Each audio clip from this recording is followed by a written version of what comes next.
The world is not physical, it is not material. It is material only in the colloquial sense, in the sense that there are colloquially material things around us, but they are not quantitative in essence. They must be qualitative in essence, because qualities is all we really know by direct acquaintance. Qualities are nature's given, they precede theory. Qualities are what we have before we begin abstracting and theorizing. So what is this qualitative world? How can we make sense of the fact that we seem to inhabit the same world? That's what I'm going to talk about now. That's the philosophy of analytic idealism, which I argue for. Let's start from the beginning. There is an objective world out there beyond our individual minds. That is self-evident. If you were where I am right now, you would describe the building where I am in a way very consistent with my own description of it. So clearly, we inhabit a world that is beyond us, that is beyond our individual minds. But the fact that it is outside our individual minds does not mean that it is non-mental. The thoughts of another person are outside your individual mind, but they are mental. The emotions of your neighbor are outside your individual mind, but they are mental. That there are mental processes beyond our individual minds is also a very intuitive and, I would say, established fact. So there is no counterintuitiveness, no contradiction in the hypothesis that there can be mental stuff beyond your individual mind. And the world is beyond our individual minds. So it might as well be mental stuff. That's the position of analytic idealism. The world, the universe, what exists is mental, but not your mentation, not my mentation alone, not even the mentations of all living beings put together. It's made of transpersonal mental processes out there, which present themselves to us upon observation as what we colloquially call matter. And matter is therefore a representation on our internal dashboard. We are pilots flying by instruments throughout life. The physical world is what shows up on the dials of the dashboard. But the world that is measured by the airplane's sensors, in other words, by our retinas, our eardrums, the surface of the tongue, the lining of the nose, and even the outer layer of the skin, the stuff that is measured by our sense organs is not physical. What is measured is transpersonal mental processes. And upon measurement, those transpersonal mental processes out there are represented to ourselves on our dashboard as we call the physical world around us. Physical in the colloquial sense, not the strict philosophical sense. That's the idea. Now, how do we make sense of the fact that if everything is mental, if the entire universe, the whole of existence is mental, why do I not have access to everything? Why don't I know what your thoughts are? Why don't I know what is going on in China or the galaxy of Andromeda? Because I am a mental being as well. If the world is mental and I am mental, why can't I have a much more direct, intimate communication with all there is, instead of being cooped up in my own individual mind? How can that be? And what is the relationship between our bodies, our brains, and our minds? Because they are very, very intimately correlated. We know that empirically. Now, there is a phenomenon, a well-known condition in psychiatry, called dissociation. That's something we have known of for a couple of centuries, but since the turn of the 21st century, we know a lot more about it, thanks to the advent of neuroimaging. We know that people who suffer from an extreme form of dissociation, called dissociative identity disorder, or DID, we know that the patterns of their brain activity differs from a group of control subjects. So DID can even be diagnosed objectively. We know that dissociation can be so strong that it can literally render you blind to what is right in front of your eyes. As a matter of fact, this is exactly the result of research done in Germany in 2015. A woman suffering from a severe form of DID had multiple subpersonalities, which in psychiatry are called alters. Each alter of a person is a sort of a sub-personality with its own memories, its own personality traits, identifies differently from the other alters, go by different names. And in people, that's usually a reaction to trauma, when the mind of the person cannot bear the weight of the traumatic experience. It fragments itself into multiple disjoint centers of awareness. And this woman in Germany had multiple alters, some of which claimed to be blind, even though the woman herself was not blind. The host personality was not blind. Her eyes worked just fine, the optical nerve, the visual cortex, they were in fine order. So neuroscientists had this great idea to instrument this woman with an EEG cap to measure brain activity. And lo and behold, when a blind alter had executive control of the body, brain activity in the visual cortex at the back of the brain disappeared, even though the woman's eyes were open and she was perfectly sight capable. Now, this is not something one can fake. And when a sighted alter or the host personality was back in executive control, brain activity in the visual cortex came back to normal. So we know dissociation happens. We know that dissociation fragments one mind into multiple disjoint centers of awareness that often don't even know about each other's existence. And we know that it can literally make you blind to what is right in front of your eyes, let alone to somebody else's thoughts, let alone to what's happening in China or in the galaxy of Andromeda. So under analytic idealism, the mind of nature, a subjective field or a field of subjectivity that spans all of the universe, undergoes something akin to dissociation. And we are the alters of nature. We are the alters of the universe. Every living being is an alter of the universe. And that's why we can't read each other's thoughts. That's why we don't know what's happening in the galaxy of Andromeda, because we are blinded by dissociation, just like that woman in Germany was blinded by dissociation to what was right in front of her open eyes. Now, as I mentioned before, we can even diagnose dissociation under a functional brain scan. This was research done by Jolanda Schlumpf in the Netherlands in 2014. There is something dissociative processes look like. They have an extrinsic appearance. They look like something identifiable. So my postulate is that what we call biology, what we call life, metabolism, is what dissociation in the mind of nature looks like. We don't need a brain scanner to see the dissociative processes in the mind of nature, because we are in the mind of nature. We don't need to see through the skull. We are inserted. We are parts of the mind of nature.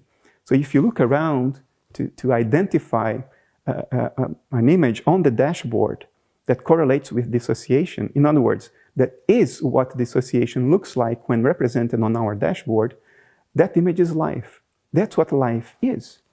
Life is what a dissociative process in the field of subjectivity that underlies all nature looks like. And that is why your brain activity correlates with your inner experience. Because brain activity is what your inner experience looks like when observed from across a dissociative boundary. Brain activity is the image of the phenomenon, not the generator of the phenomenon. And of course, the image correlates very well, most of the times, with the phenomenon it is an image of. And that's why brain activity and inner experience go hand in hand most of the times. Because what the phenomenon looks like correlates with the phenomenon. There's no surprise here. Now notice that in the case of an image, the image doesn't need to be complete. In other words, the image of the phenomenon does not need to tell you everything there is to tell about the phenomenon, but a cause does. if a phenomenon has a certain cause, then you should be able to construe and derive everything about the phenomenon from its cause. So if brain activity is the cause of experience, then there cannot be anything to experience that you can't trace back to brain activity. But if brain activity is what experience looks like from across a dissociative boundary, then that image does not need to be complete. It does not need to have everything there is to say about the phenomenon it is an image of. For instance, and this is trivial, if you look at a person, you see a body. A body is the image of the person. But it doesn't tell you everything there is to say about the person. It doesn't tell you what's going on underneath the skin. It doesn't tell you what's going on the back of the person if you're looking at the person head on.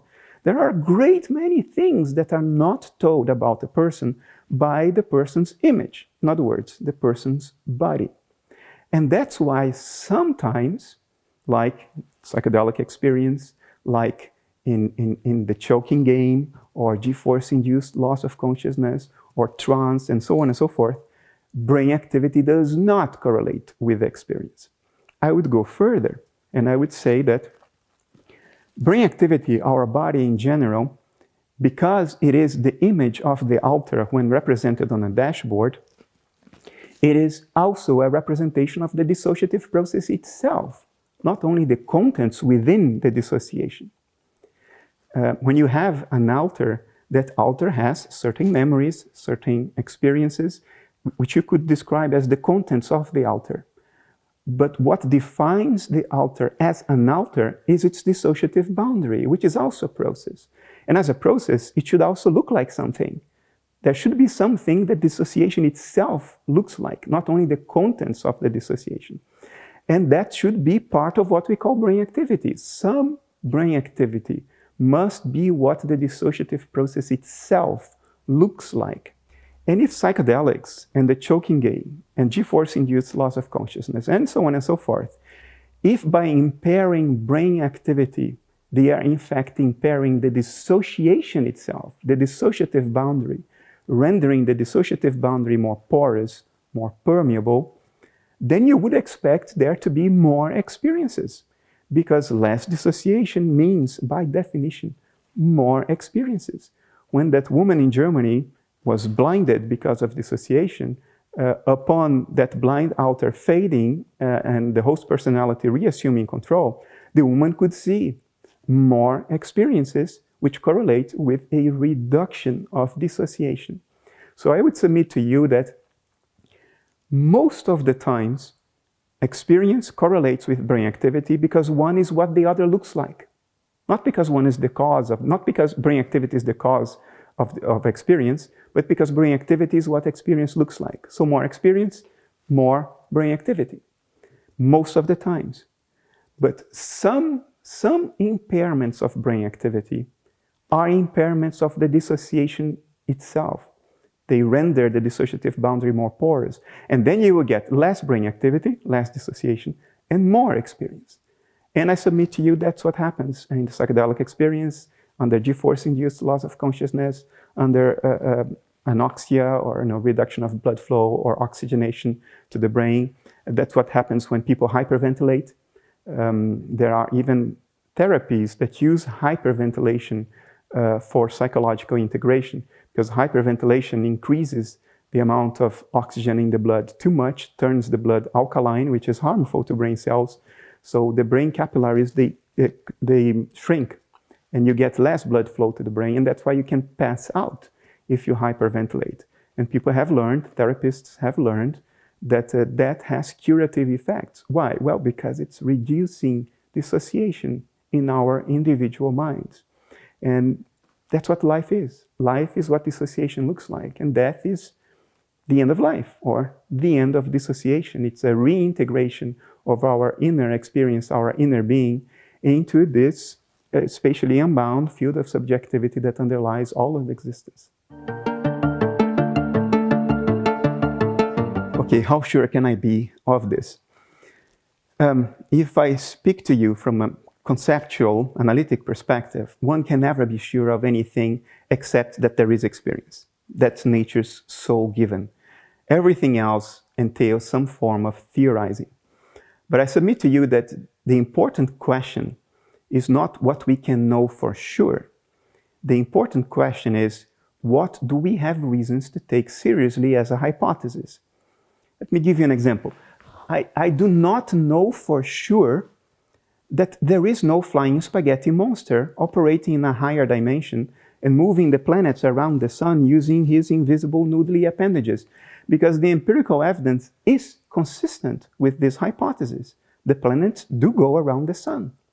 And we postulate gravity or a curvature of space-time to account for that, but maybe it is the hyperdimensional flying spaghetti monster. I cannot categorically refute that. But that's not the important question. The important question is, do we have good reasons to believe that the flying spaghetti monster exists in a higher dimension? None whatsoever. We just don't have good reasons to believe that. In the same spirit, I don't think we have good reasons to take materialism seriously. And I do think we have very good reasons to take idealism seriously. It's not a matter of certainty. Look, we are monkeys running around a rock, going around the universe at a very high speed. We have had an intellect for about 30 to 50,000 years. Yesterday, the blink of an eye ago, in a planet that has existed for 4.5 billion years. How can we be sure of anything at all? We are monkeys. We can't be sure. The only game we can play is what is the best hypothesis we have, and what hypothesis can be confidently disregarded, for we have no reasons to take them seriously. Well, amongst those, I would include the flying spaghetti monster and materialism, and amongst the hypotheses that make sense, that survive a logical analysis because they are internally consistent, that survive an empirical analysis because they can accommodate all the evidence and make sense of the evidence.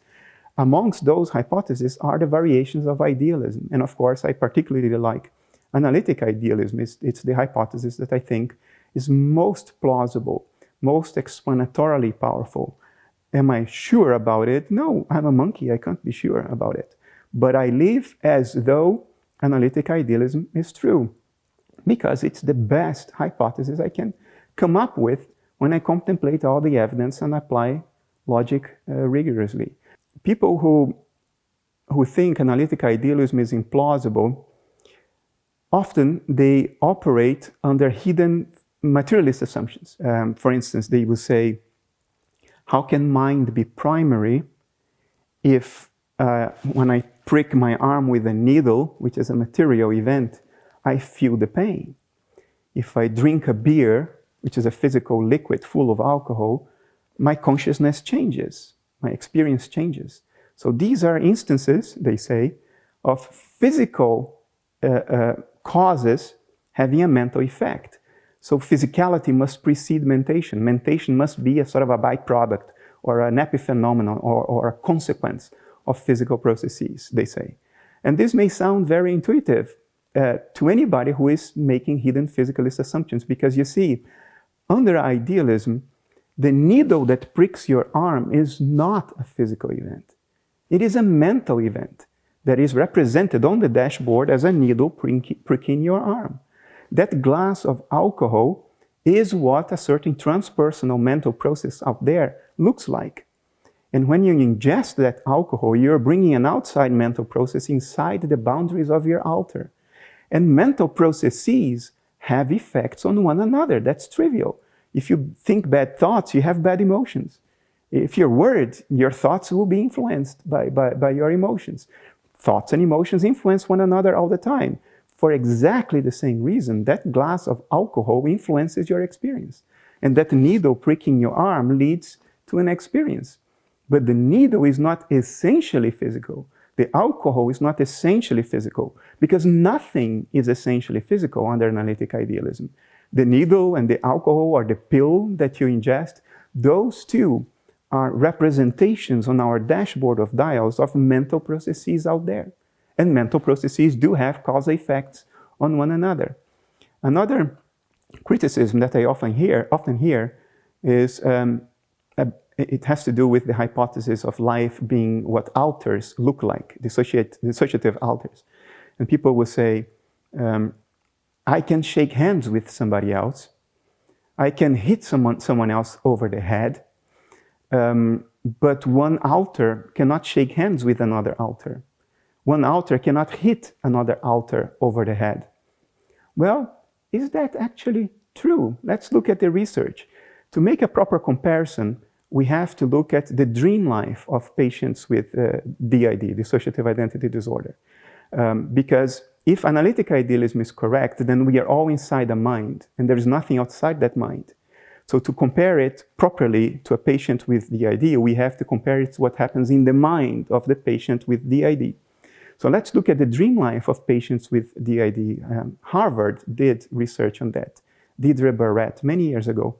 And it turns out that 1/4 of patients with DID report, maybe more have those dreams, but 1/4 report dreams in which the different alters partake in the same dream.